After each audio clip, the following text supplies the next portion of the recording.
وہ تو یہ کہ حضرت داہیہ کلبی جو ہے رضی اللہ تعالیٰ عنہ، وہ بہت حسین صحابہ میں سے بہت صحیح حسین انسان تھے، ان کی شکل میں بالعموم ان کی صورت میں حضرت جبرائیل آتے تھے، لیکن وہ وحی نہیں شمار ہوتی۔ ہم نے ام السنہ وہ حدیث جس میں جبرائیل آئے اور حضور نے فرمایا جبریل تھے جو تمہیں تمہارا دین سکھانے آئے تھے، لیکن وہ قرآن میں نہیں ہے، ام السنہ ہے، قرآن نہیں ہے۔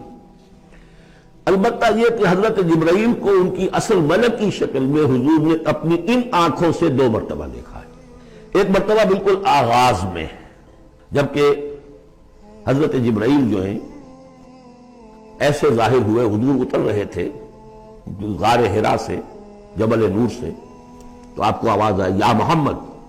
یہ پہلی وحی کے بعد جو فترت ہوئی ہے، کچھ عرصے کے لیے وحی رکی رہی، اس وقت واقعہ پیش آیا۔ آپ نے سامنے دیکھا، پیچھے دیکھا، کوئی نہیں، نظر کوئی نہیں آیا۔ پھر تھوڑی دیر آپ چلے گئے، شاید مجھے کوئی دھوکہ لگا ہے، ایسی میں نے سنا ہے، کوئی آواز نہیں تھی۔ پھر آیا یا محمد، پھر دیکھا 2-3 مرتبہ کوئی نظر نہیں آیا، کچھ خوف سا محسوس ہوا۔ تیسری مرتبہ یا محمد، تو اچانک حضور کی نگاہ اوپر اٹھی، تو حضرت جبرائیل فرشتے کی جو اصل شکل ہے اس میں وہ تھے افق پر، اور پورا افق بھرا ہوا تھا۔ تو اصل ملک کی صورت میں حضرت جبرائیل کو حضور نے اس وقت دیکھا، اور ایک دیکھا ہے پھر عند سدرۃ المنتہا، شب معراج میں، جب ساتھ آئے ہیں لے جانے کے لیے انسانی شکل میں تھے۔ وہ سواری بھی ایسی تھی جس کو کہ براق کہا جاتا ہے، وہ بھی محسوس ہے تھی، لیکن یہ کہ جہاں انہوں نے کہا 7ویں آسمان پہ جا کر کہ بس اب آگے میری گنجائش، اب آگے آپ کو اکیلے جانا ہے، اس سے آگے اگر میں گزرا میرے پر جل جائیں گے، بے سوز تجلا بے سوز پرم، اگر یکسر منہ برتر پرم، اگر میں نے اب اس سے آگے ایک بال برابر بھی میں آگے بڑھا تو میرے پر جل جائیں گے، اب آگے آپ کا کام۔ اس وقت بھی وہ ان کی اصل شکل میں ظاہر ہوئی حضرت جبرائیل علیہ السلام۔ یہ بات اس لیے ضروری ہے کہ جیسے محدثین جو ہیں وہ اس کی تحقیق کرتے ہیں کہ حضور سے کس نے سنا، اس سے جو روایت کر رہا ہے کہ میں نے اس صحابی سے سنا جو تابعی ہے، آیا ان کی ملاقات بھی ثابت ہے کہ نہیں؟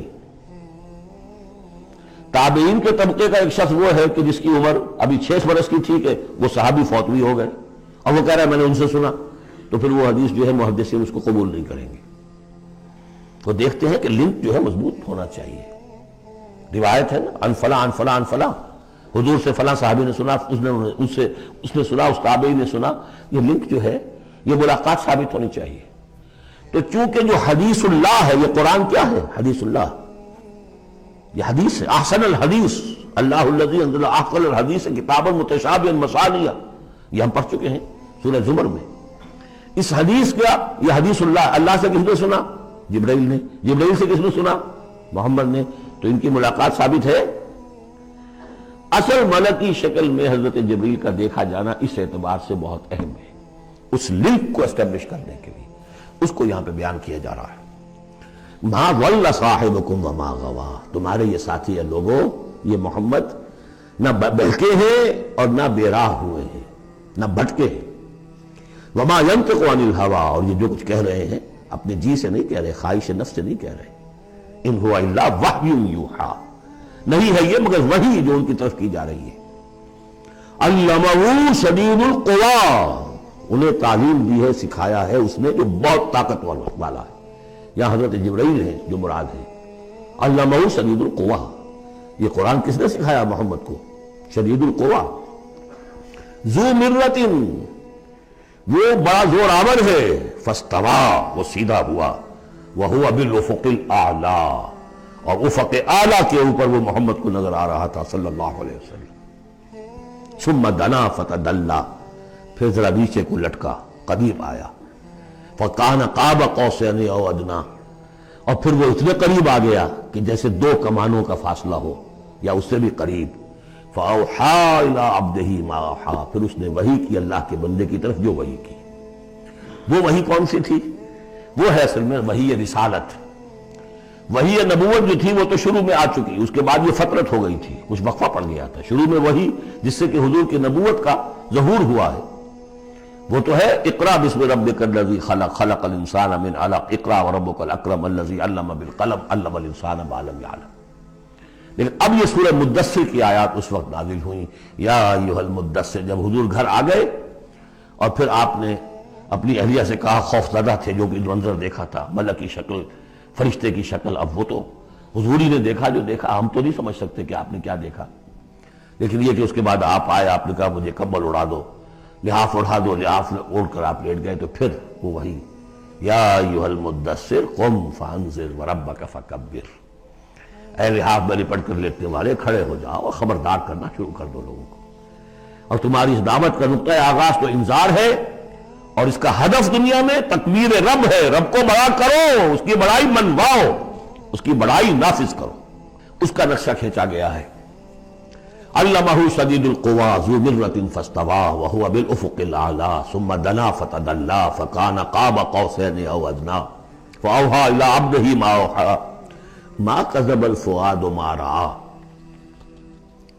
جو کچھ انہوں نے دیکھا ان کے دل و دماغ نے اسے جھٹلایا نہیں، یہ نہیں کہا کہ نہیں یہ کیا ہے۔ دیکھیے ایسا ہوتا ہے کہ کوئی غیر معمولی سی بات آپ دیکھیں تو ایک شخص ہو جاتا ہے میں خواب دیکھ رہا ہوں یا حقیقت دیکھ رہا ہوں، آنچی نہیں بیریم میں بیداریست تو یارب یا بے خواب، اے اللہ جو میں دیکھ رہا ہوں یا ہم دیکھ رہے ہیں یہ بیداری میں دیکھ رہے ہیں، یہ خواب میں دیکھ رہے ہیں، وہ غیر متوقع چیز۔ لیکن نبی کو کوئی شک نہیں ہوا، ما کذب الفؤاد ما رأیٰ، یکسوئی کے ساتھ دل و دماغ اور جو بھی آپ کی آنکھ دیکھ رہی تھی ان میں کوئی کانفلکٹ نہیں تھا۔ ما کذب الفؤاد ما رأیٰ فتمارونہ علی ما یریٰ، تو کیا تم اس سے جھگڑتے ہو اس چیز پر کہ جسے وہ دیکھ رہا ہے؟ اقبال نے کہا نا کہ قلندر ہرچے گوید دی نہ گوید، جو شخص اپنا دیکھی ہوئی چیز بیان کر رہا ہے تم اس سے جھگڑ رہے ہو، تمہارے لیے تو وہ ایک غیب کی خبر ہے، اس نے تو دیکھا ہے۔ افتمارونہ علی ما یریٰ وَلَقَدْ رَآهُ نَزْلَةً أُخْرَىٰ، اس نے تو ایک مرتبہ اور بھی دیکھا، کہاں دیکھا؟ عند سدرۃ المنتہیٰ، شب معراج میں سدرۃ المنتہیٰ، کوئی بیری کا درخت ہے، وہ کیسی بیری ہے؟ ساتویں آسمان کی بیری، وہ آخری حد ہے، مخلوق کوئی اس سے آگے نہیں جا سکتی، اس سدرۃ المنتہیٰ، منتہا نہایت، حد، جہاں کی حد ہو گئی، وہاں تک حضور پہنچے ہیں، سدرۃ المنتہیٰ تک۔ اندہا جنت الماوا، اور سب سے اونچی جو جنت ہوگی جنت الماوا، وہ اس کے قریب ہی ہے، وہ بھی ساتویں آسمان پر ہے۔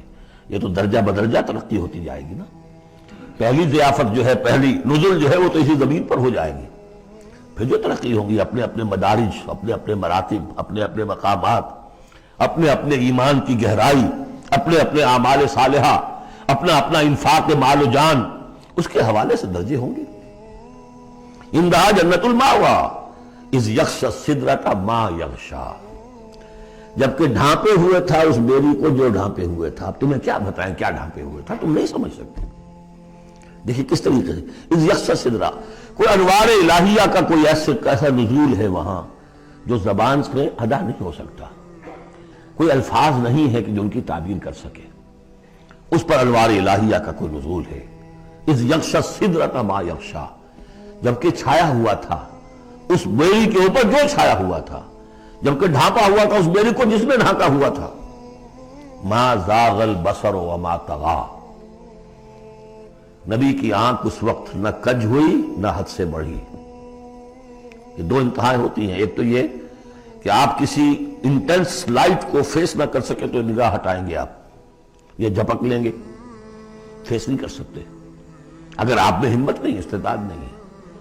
نبی کا ظرف اتنا تھا کہ ان انوار الہیہ کا براہ راست مشاہدہ کیا ہے، اور نگاہ آپ کو ادھر ادھر کرنے کی ضرورت پیش نہیں آئی۔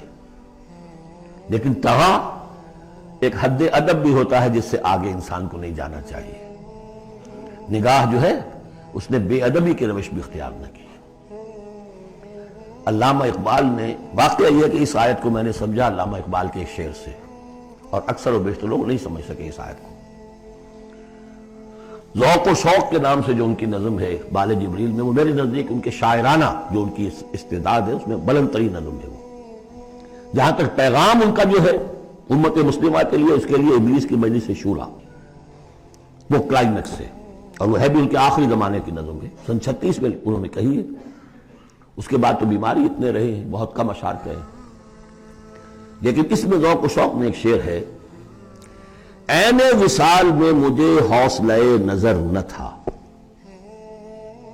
عین وصال میں مجھے حوصلہ نظر نہ تھا، گرچہ بہانہ جو رہی میری نگاہ بے ادب، میری نگاہ بے ادب بہانہ تلاش کرتی رہی کہ میں مشاہدہ براہ راست کروں، حالانکہ عین وصال ہے اس وقت، لیکن یہ کہ میرے اندر حوصلہ نہ تھا کہ میں حسن کا براہ راست مشاہدہ کر سکوں۔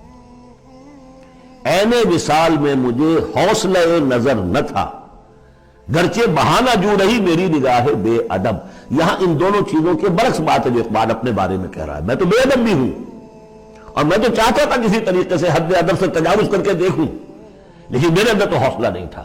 محمد میں وہ حوصلہ تھا، دیکھا ہے، براہ راست دیکھا ہے، نگاہ جما کر دیکھا ہے، لیکن ایک حد سے تجاوز نہیں کیا، حد ادب کے اندر رہے۔ ما زاغ البصر وما طغى لقد رأى من آیات ربہ الکبریٰ، دیکھا انہوں نے اپنے رب کی عظیم ترین آیات کو۔ اب وہاں جا کر جو مشاہدہ ہوا ہے وہ تو اللہ کی عظیم ترین آیات کا ہے، اور اسی سے در حقیقت دلیل ہے ام المومنین حضرت عائشہ صدیقہ رضی اللہ تعالی عنہ اور حضرت عمر رضی اللہ تعالی عنہ کا جو قول ہے۔ شب معراج میں بھی حضور نے اللہ کو نہیں دیکھا، اللہ کی عظیم ترین آیات کو دیکھا، جو تجلی تھی اس وقت اللہ کی۔ حضرت عائشہ صدیقہ کا کہنا تو یہ کہ نور لا یرا، وہ نور ہے، دیکھے کیسے جا سکتا ہے۔